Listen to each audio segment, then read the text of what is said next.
And welcome back, ladies and gentlemen, to another weekly review with The Robot, brought to you by the Movie Pope. And here he is, bolts and nuts akimbo, The Robot. Well, summer is fading fast and autumn is creeping up. I know there are a bunch of you viewers out there who are making the mad dash to the beach for that one last suntan before things turn chilly. Here at the studio, it's already feeling cold like the grave. Whoops. Better save that for next month. Anyway, I haven't entirely been willing to let go of that sweet summer vibe. And to prove it, I'm reviewing 500 Days of Summer starring Joseph Gordon-Levitt and Zoey Deschanel. Now, in spite of what the disclaimer in the movie says, it's definitely a love story. A sad one, yes, but still a love story. We follow Tom and Summer as they embark on this whirlwind romance lasting, wait for it, 500 days, and we go through the roller coaster of emotions as these two 20-something-year-old hipsters try to figure out if they really are in love or if it's just a phase. Yeah, I said it. I think this is a hipster movie. And I don't care what you say down in the comments below. I am not backing down. Well, with that out of the way, let's enjoy the last hurrah of summer with a bitterly cold splash of reality. Trying to mix metaphors. Here, you know.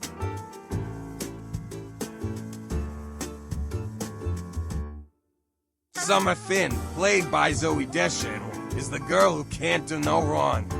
She's portrayed as this ideal figure that Tom instinctively places on a pedestal. It's pretty romantic when love-struck songwriters and poets gab on and on about putting their lady loves on a pedestal and worshipping them, but in fact, it's downright weird. Sure, the intent isn't malicious at all, and in fact, it's all about showing respect and adoration, but in doing so it dehumanizes the woman and turns her into an object, which is the exact opposite of the boy's intent. And here Tom follows the same old shtick, not because he loves summer, but he loves what summer represents. Or believes she represents. In fact, they even pointed that out at the beginning.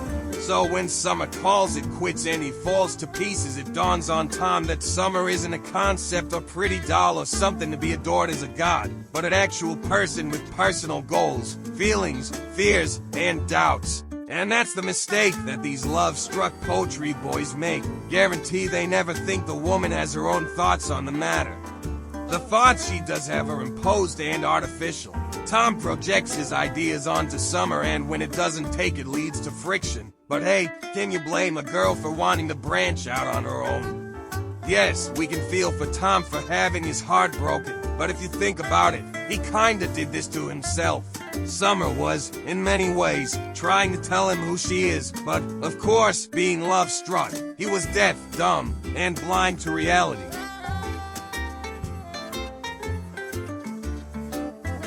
Throughout the film, we see Tom and Summer experience the highs and lows of their whirlwind relationship.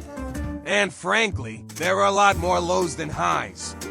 Tom starts off with a naive and childlike view of romance. As the relationship progresses, he matures, and by the end he comes to realize that all the things he used to believe about love are immature. Of course, the learning process is pretty painful, as he allows his personal life to go down the toilet before he manages to pull himself from the brink and get back on track, applying to the architect firms where he runs into Autumn, another applicant for the same job. The Tom by the end of the movie grows and comes to accept that love isn't what he thinks it is. He realizes that love isn't idolizing someone but accepting them for who they are. There's a nice moment where he runs into her at his usual spot and wishes her happiness, after bashing her horrendously and feeling sorry himself earlier. It's him coming to find himself and learning who Tom is. He isn't defining himself because of another person, but simply just being himself.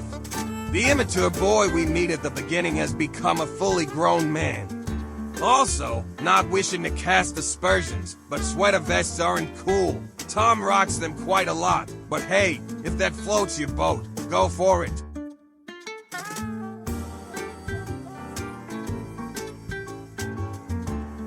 I got a big issue with the way the story goes back and forth in the timeline.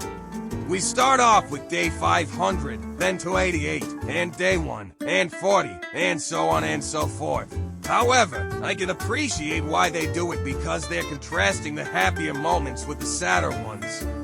It's comparing and contrasting the halcyon days of early romance to jaded and tired lovers as it nears the end.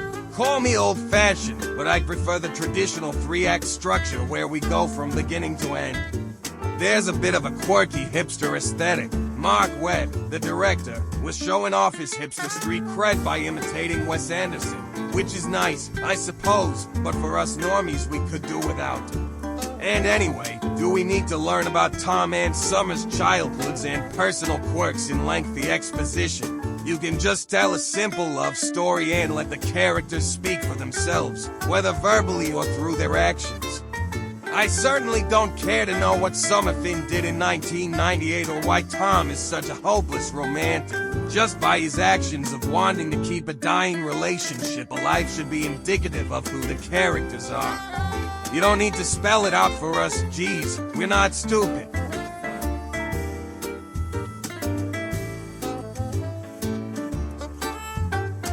"500 Days of Summer" is one of those movies that, admittedly, I'll be purging from my processors after this review.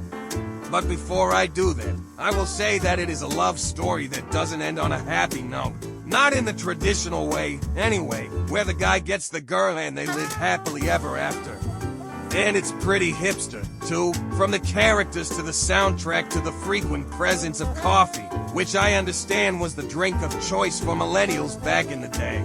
The non-linear narrative I'm not a fan of, but I get where they're coming from. Tom grows in his understanding of what it means to be in a relationship. The giddiness he experiences where they're going to movies and having fun is immature and, while it's fun, it doesn't entirely define a relationship. Summer herself grows and comes to see romance in a less cynical manner, even getting hitched. They kinda switch, since Tom comes to learn to accept himself and find happiness that isn't dependent on another person being there. Summer comes to see that life is more fulfilling with someone to share it with. It's pretty beautiful, but as a robot, it's all Greek to me. Thanks for watching, and if you don't mind, please leave us a like, it helps a lot. And while you're at it, subscribe so you never miss an episode drop. This is the robot signing off.